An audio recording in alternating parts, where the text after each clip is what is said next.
Hello there. The greatest trick the devil ever pulled was convincing the world he didn't exist. I said it before and I'll say it again. Life moves pretty fast. You don't stop and look around once in a while, you could miss it. Keep the change, you filthy animal. Good morning, Vietnam! We've got her. It's the Al Travis Show with Senator Karin Housley. I'm very happy because she's one of the few guests that'll go down just about any rabbit hole with me that we come up with. Senator, how are you? I am good. It's another beautiful day here in the cities, but I think it's going to rain later. But I'm good. Oh, good. Yeah, it's been a heck of an October so far. I mean, the number of days to be able to get out and golf, it has been very, very good weather for us. Anyway, here's what just happened, and I want to know if you do. I think everybody does this. I know my wife does this so the batteries went out in like my keyboard here just like 10 minutes ago, and you don't know it. You keep pushing like, what's going on? Oh no, maybe the batteries are out. So you shake it a little, like that'll get juice in it. No, it's still not working. Pop the back, then you spin the batteries, and you spin, and then put it back. Still didn't work. And it reminds me of my wife. God, I get in trouble sharing. So the remote batteries are going dead, and you can see her like aiming further toward the television and seeing if that would work. Like, yeah, the power is just off by 6 inches. Do we all do that stuff? Do you do that? I mean... Well, and I don't know why we just don't get up and go change the batteries. But instead, I do like your wife, and I try to hold it closer, knowing that the batteries, then you hit it, and then I take them out, and then I lick them, and then I put them back in, because for some reason, I don't know if it's just the 9 volts or if it does on a double A or triple A, but I do. And then sometimes it works. Sometimes it works. Okay. Yeah, I know we all do when just get off your butt and go get some batteries and put them back in. Well, is that what you were doing? That's what I did. As soon as you got on, I was like, give me 2 minutes. You're like, oh, now you probably got to go to the bathroom. No, I had to go get batteries to put in this thing. And I'm like, I should have started there, but I don't. We all do that. So anyway, strange day. No.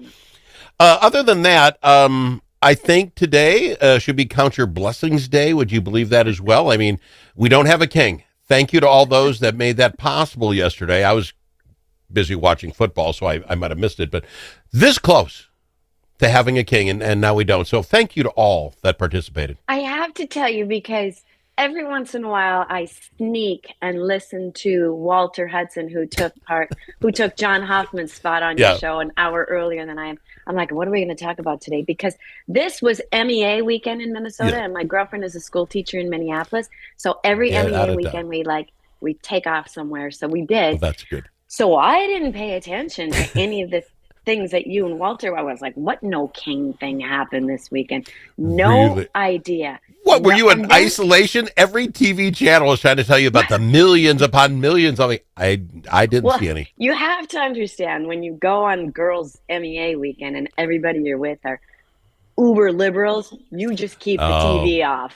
You keep the TV off, because I want none of it. My sister brought up a little bit of stuff, but no. And I was thinking, when you and Walter Hudson were talking about, we're lucky that we don't have a king today. Like, come on, we're the United States of America. And if Donald Trump were the king, the shutdown would be ended.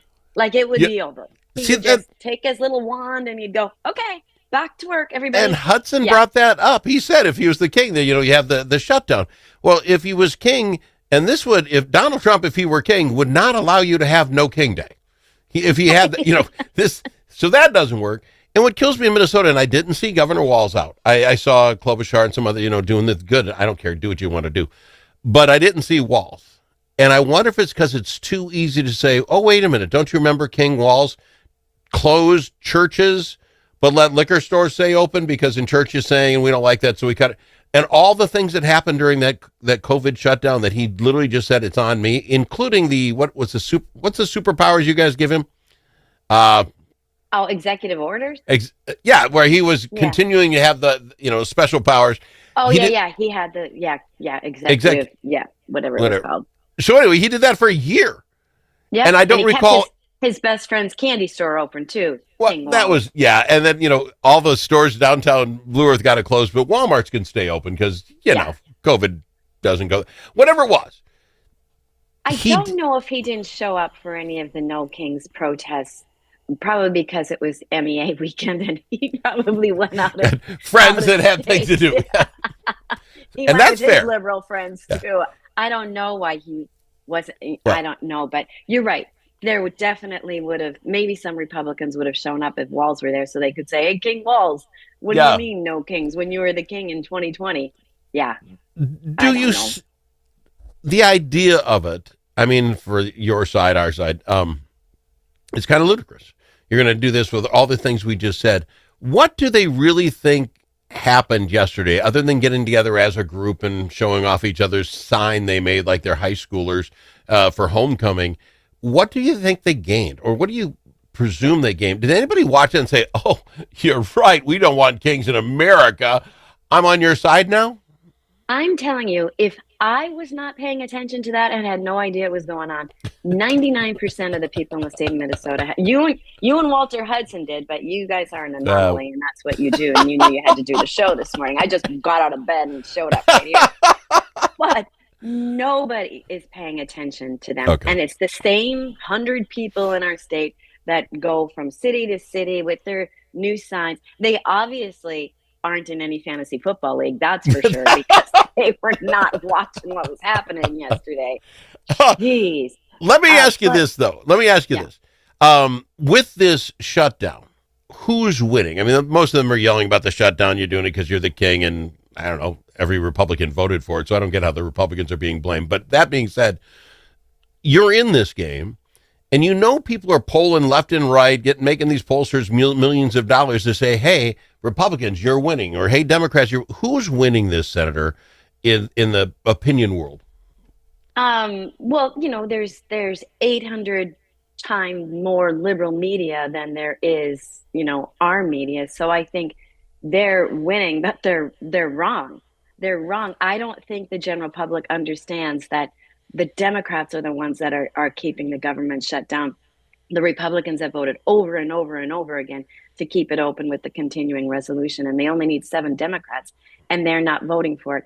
I did not talk with my liberal girlfriends about that because I wanted to, but I just didn't want to take the heat of Donald Trump's keeping the government shut down. That's all they can talk about. That's all they can talk about, and it's completely wrong. But that's the message that the liberal media is getting. And I have a left-wing friend who, even just before the show started asking all these leading questions and wants to get into this big, long argument about it. And I'm like, hey, I got to do work. I'll do it later. But what I don't understand is you don't have to look very hard. 100% of Republicans and Donald Trump want this passed. They're not shutting it down. Now, I'm against the continuing resolution myself. I'd rather it wasn't there because I think they need to do business like they do business. Let's get an actual appropriations bill and let's vote on it so I can tell you, yeah, you're right or you're wrong. To continue a resolution that's been passed 13 times before, this is a Biden level spending bill, so I'm against it. But what's funny about that is I've still got to teach my liberal friends that you are the only ones who haven't voted to keep the government open. Everyone else has. So how are you blaming the guys who voted yes? They don't have any idea. They don't hear it or something. And it's got to be getting to crunch time that some of the Democrats have to break, because I did hear people talking about it at the airport yesterday, a little bit worried about air traffic controllers and not getting paid for more than 2 weeks and the stress that they're now going to be under. And it is the Democrats, but I don't know if if your liberal friend is asking you leading questions, do you think he knew in the back of his mind that it really was the 9 Democrats or however many that aren't voting for it? Do you think he knew? Oh, yeah. I don't know. I don't know. He tends to keep up, but his whole very long email was about all the tragic things that Donald Trump has done in the last 9 months. God. The horror this and the horror that. How can you still be behind this guy? And I'm like, I don't know. And Walter Hudson brought this up earlier too. And that's where all these little breakout protests are happening, is they are still so angry about that election that anything that they can find to just blame Donald Trump or no King's Day, and a thing like this, maybe there should be a King Day so we could keep it open. But they're always trying to just, whatever the flavor of the day is, let's blame Donald Trump. So that's where we're at with this. So your friend, they can't see past that. One of the arguments was he even in the shutdown, he's paying those he likes, his goons, if you will, the army, the people in the service. I sit here thinking that might be the greatest move I've ever seen. We sit here in a shutdown. There are people all across this great world and in America that are trying to keep us safe, take bullets for us if they have to. I'm okay with them getting paid. Going to Pete Hexes and saying, find that money, stop building the big boat or whatever you got going on and pay these guys. Right. I don't know, double thumbs up. You might see he only pays the people he wants. I'm like, you got to look at everything with this weird lens. That's their twisted message, right? Yeah, exactly. I'm just so frustrated with it all. I just, whatever. We got to go to break. We'll just 6-7 that. Oh, wow. Wow, Senator. Okay, we'll be back after this. We're going to talk some voting right after this. Hey, Brian, what do you call a lobbyist with a sense of humor? Me? Close. Momentum advocacy. We help clients get real results at the Capitol with strategy, relationships, and just enough charm to make it fun. From policy wins to media spots, we've got your back. Nonprofits, businesses, coalitions, we've helped them all. And we do it with nearly 90 years of combined experience. Momentum advocacy. As always, your friends at the Capitol. Learn more about our team at momentum-advocacy.com. Think about it. Now that school's back in session, how are Minnesota students doing? Not very well. Minnesota ACT scores fell again last year and are the lowest they've been in 10 years. In fact, fewer than half of Minnesota students can either read or do math at grade level. Think about it.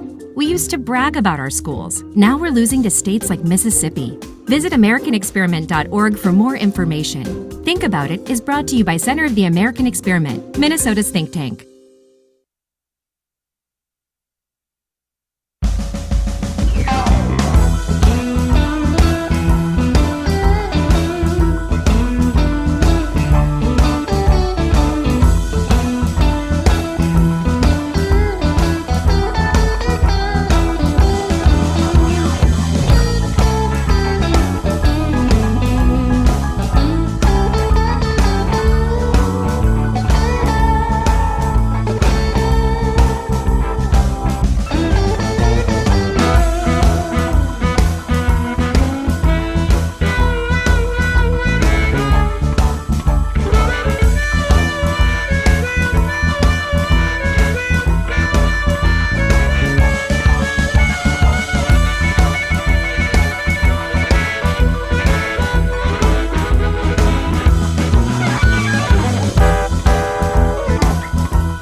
It's nice to know a guy that knows a guy. Al Travis. I've got her, Senator Karin Housley, and we'll get to the voting thing. I haven't talked about the Vikings yet.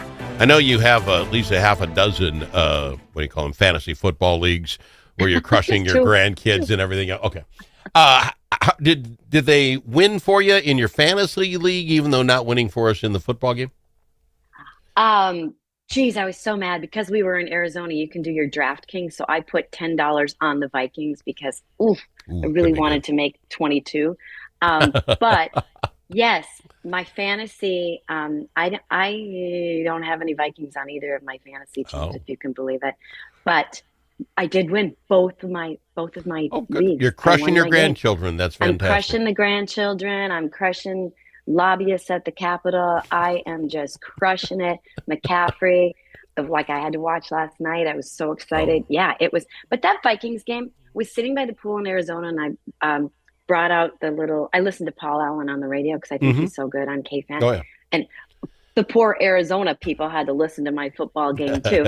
But so disappointing. They were so close, and then always had to kick the field goal, and I just was just so frustrated. But I guess if they're going to lose one, it's the Eagles. Did you listen then? Did Paul Allen mention the two touchdowns they called back with some really iffy penalties? I was like, I don't those think announcers were so angry. Yeah. They kept saying, how come San Francisco had an absolutely identical catch and they gave it to them, and then when the Vikings catch it like that, they rule it not. He wasn't in control. They were angry, as was everybody at the pool by then. And it's a good barometer. Mine was, and I guess I'm strangely okay with it losing by 6 points. If I told you Jalen Hurts was going to have his best game of the year, Devontae Smith the same, A.J. Brown the same, and all of those did that. And we had 2 touchdowns that we should have had but didn't, threw 2 interceptions, one for a pick 6, and we're still in this game with 5 minutes to play. I'm strangely okay in that I was didn't think this was ours to win anyway when I did the math. It was ours to win. We just kicked ourselves. Like, we could have won it. They should have won it. The Eagles played a great game, but there was just a couple of little things, and we could have won it. And I'm worried about Thursday because now they had that week off after being overseas, and then Sunday, Thursday. Thursday's going to be hard. Well, you have a coach for a husband. He's my best friend, Phil, my buddy. So you probably talk in coaching kind of thoughts anyway when you talk sports. What would Coach Housley, you, Karin, what would you do? Because you had Wentz play. Looked like you got beat up a little bit, I'm going to be honest. They'd have today off. Tuesday they will practice. Wednesday they fly out to play Thursday night. So there's one practice. Yeah. Does Coach Senator Housley say, JJ, you're in? Or Wentz, suck it up? I say, JJ, you're in. I'm just pretending to be Coach Phil right now. I think he says, JJ, you're in. He's around the corner. I should just ask him. But well, no, I mean you as the coach. If you were going to do this, do you do it? Do you put a kid in who hasn't played but what a game and a half in 2 years and say, great, here's one game of practice against this new squad. Boom, you're in. Do you do that? I don't know. No, I don't do that. You're right. Thank just you, the Coach. 1 day practice. Yeah. Thanks, Senator. I think we can't. We got to go with Wentz again. And I think that was Wentz's old team. Like, he seemed to be a little flustered yesterday, and maybe at least he was just tired and or anxious because it was Philly. I don't know, but not that I could see him play. I was just listening to Paul Allen. No, the first but half he looked flustered. The first half he looked like he didn't know what he was doing and throwing just weird stuff. But then whatever KOC does, and they talked about him being the quarterback whisperer, he probably is, because the second half he came out, he threw the ball where he needed to throw. It was all of a sudden this team could work. I don't know what he says to him, but good for him for saying it. A good coach. Anyway. I wish they had on the DraftKings where, like, today we could bet on who Kevin McConnell is going to put I in. bet you they have that somewhere. I bet you there's somewhere in Vegas you can vote on that. Your thoughts, to do this then with 1 day's practice, does this team beat the Chargers on Thursday night? I'm going to say yes. We're going to go with Wentz, and I'm going to say yes by 3. Oh, it'll be a You close. know I'm always wrong. Yeah, but I'm just saying, darn it, because it starts at like 7:30. It's going to be like midnight waiting to see if we get that last field goal. All right, fair enough. I wanted to talk about voting, but we're never going to have enough time. Yes. Oh, shoot. We're going to, well, you'll be back next week. I'm going to do that bill, though. I'm going to do that bill that if, let's say your father died, which he did 4 months ago, he automatically comes off the voter rolls. You don't have to file anything. It is. You have to take them off. Why that? Whoever writes, who does that? But well, thank you. That'd be wonderful. Whoever does the death certificates in Minnesota, why they don't have a direct line to the Secretary of State to say, just fill this one out. You got signed. Take him off. How that isn't happening now in 2025 is beyond me. All right. Next week, I think we can start talking a little hockey, little basketball. You excited about all that? Lots more coming up. Well, there's a lot more on tonight. We've got like Game 7. We've got 2 football games. There's like, this is my favorite season of the year. This is absolutely it. Thank you, Senator, for coming on the show. Appreciate you a ton. See you next She's week. Senator / Coach Housley on the Al Travis Show.